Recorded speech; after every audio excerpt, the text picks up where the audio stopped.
do some accounting. Let's do some accounting. I am an accountant. Let's do some accounting. Hello and welcome to my channel Commerce with Seema Children.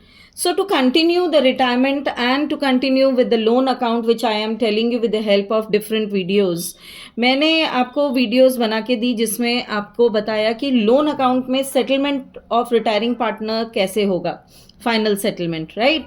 सो आज जो मैं question आपको सिखा रही हूँ या आज जो हम डिस्कस कर रहे हैं, that says when the amount is paid in semi annual instalments. That means the amount, अभी तक हमने जो क्वेश्चन किया, एक किया था डिफरेंट डेट्स का, एक किया था जिसमें हम फॉर द कंप्लीट ईयर जब हम इंस्टॉलमेंट पे करते हैं, और ये जो क्वेश्चन है इसमें सेमी एनुअल इंस्टॉलमेंट्स पे कर रहे हैं, मतलब हाफ ईयरली इंस्टॉलमेंट्स हम पे कर रहे हैं. So when we are doing that, how to adjust the amount of the retiring partner and how to make the payment. This is what we are going to discuss today, right? So let us see that with the help of a question. Aryan, Anil and Dev were partners sharing profits in the ratio of 5:3:2. Dev retires from the firm on 1st April 2018. Dev third partner, मतलब 2/10 share है जिसका, he retires on 1/4/2018. Amount due to him will be paid in 4 half-yearly installments, together with interest at the rate 10% per annum on unpaid amount as per the agreement among the partners. So partners decided that when Dev is retiring, the amount whatever is due to him will be paid in 4 half-yearly installments. एक था yearly installments, ये है after every 6 months हम उसको पे कर रहे हैं, ठीक है, along with the interest of 10% per annum. 10% is per annum on unpaid amount as per the agreement between the partners. This is what our question is saying. Now, prepare Dev's loan account till it is finally paid. After all necessary adjustments, his capital account shows a positive balance, that means credit balance of rupees 2 lakh on the date of his retirement. So amount payable to him is 2 lakh, जिसको हमें 4 half yearly installments में pay करना है. Accounts are to be closed on 31st March of every year. Okay? So you can easily understand कि हमें 4 half yearly installments में pay करना है. So if you see the working note, हम 4 instalments में पे कर रहे हैं half yearly. Okay, so first instalment 2 lakh की जो बनेगी, 10% for 6 months, that is 10,000.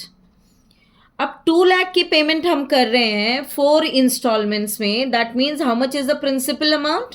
Principal amount is 50,000 जो हम हर इंस्टॉलमेंट में पे करेंगे, बट इंटरेस्ट हमें अकॉर्डिंगली 10% पे करना है. जितनी पेमेंट हम करते जा रहे हैं उससे लेसर अमाउंट पर पेमेंट ड्यू होगी.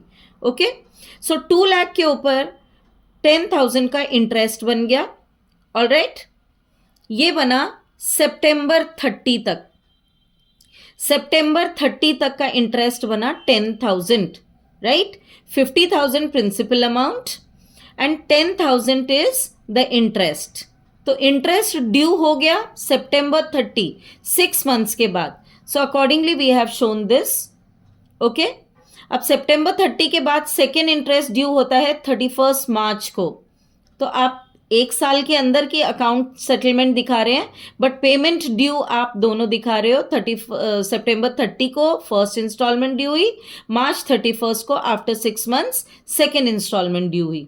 ओके, अब 2 लाख में से 50,000 तो हमने 6 महीने बाद पे कर दिया, माइनस हो कर देंगे इसको, तो प्रिंसिपल अमाउंट हो गया 1,50,000 जो अब हमें पे करना है. इसके ऊपर 10% आप लेते हैं एंड 6/12 करते हैं, तो you get the interest of 7,500. That means next 6 months का इंटरेस्ट हुआ 7,500. ओके, फर्स्ट 6 months का इंटरेस्ट था 10,000. जैसे ही हमने 50,000 6 months बाद पे कर दिया अलॉन्ग विथ इंटरेस्ट, हमारे पास अमाउंट बचा 1,50,000 जिसका हमने 10% किया एंड देन 6 months के हिसाब से कैलकुलेट किया, तो we get the interest due as 7,500. Okay, alright. So 50,000 plus 10,000, ये जो हमारा 6 मंथ्स के बाद का इंटरेस्ट ड्यू हुआ था, फर्स्ट इंटरेस्ट, ये हम सितंबर 30 को पे कर रहे हैं. सितंबर 30 to bank. Principal amount 50,000 plus 10,000, 60,000 is the amount being paid. Okay.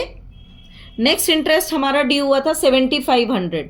तो बैंक प्रिंसिपल अमाउंट 50,000 प्लस 7,500, 57,500 आप नेक्स्ट 6 मंथ्स का पे करते हैं. ओके. और उसके बाद आप बाकी अमाउंट बैलेंस सीडी करते हो विच इज 1 लाख. सो हमने 2 इंस्टॉलमेंट्स दिखा दी 1 ईयर के अंदर, 2018 टू 2019 की. आफ्टर एवरी 6 मंथ्स 2 इंस्टॉलमेंट्स ये पे हो गई. फर्स्ट टू बैंक 60,000, सेकेंड 31 मार्च को टू बैंक 57,500. ओके. अब बैलेंस सीडी करते हैं आप 1 अप्रैल को, क्योंकि accounts are to be maintained and closed on 31 March every year का है. ओके. सो हमने बाई बैलेंस ब्रॉट डाउन किया 1 लाख. अब इस 1 लाख के ऊपर आप 10% कैलकुलेट करते हो 6 मंथ्स के लिए. So amount comes as 5,000. So आपने सितंबर 30 को इंटरेस्ट ड्यू कर दिया यहाँ पे बाई इंटरेस्ट 5,000. ठीक. एंड ये अमाउंट हम मान कर चलते हैं कि हमने सितंबर 30 को ये जो पेमेंट करी है 50,000 की, 50,000 plus this 5,000, that means total 55,000 paid on September 30. Okay. Last payment बची 2 लाख माइनस 50 माइनस 50 माइनस 50, 3 इंस्टॉलमेंट्स हम पे कर चुके. सो अमाउंट रिमेनिंग इज 50,000, जिसका 10% लेते हैं for 6 months. So amount of interest comes is 2,500. सो हमने यहाँ पर बाई इंटरेस्ट 31 मार्च ड्यू कर दिया 2,500 का interest. This is amount of interest due. इधर 31 मार्च को हम पेमेंट करेंगे to bank 50,000 principal amount plus 2,500 interest जो हमारा ड्यू हो गया था ये. Alright. So making it a total of 52,500. पूरी से फुल सेटलमेंट हो गई आपके रिटायरिंग पार्टनर की. That is how we have to settle the amount. आप क्लोज करते हैं 107500 से अपने अकाउंट को, लोन अकाउंट का, and Dev's loan account is complete with this. That is how we have to make the payment. If there are 2 things, number 1, half yearly installments है, and question says that books are closed on 31st March every year. तो आप 1 साल के अंदर जो 2 payments due हो रही हैं वो दोनों पेमेंट्स को ऐसे दिखाएंगे एंड देन बैलेंस सीडी करेंगे. फिर यहाँ पर फिर नेक्स्ट ईयर में 2 इंटरेस्ट ड्यू हो गए और 2 इंस्टॉलमेंट्स ड्यू हो गई. उसके साथ फाइनल सेटलमेंट हो गया लोन अकाउंट का, because you have paid the entire amount payable, that is 2 lakh along with the interest of 10% per annum. You have paid that. So with this account closes.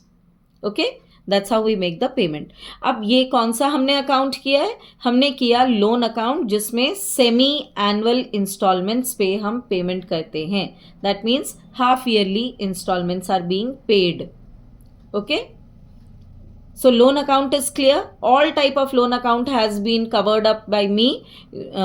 You can check through the playlist and go through wherever you get any kind of doubt.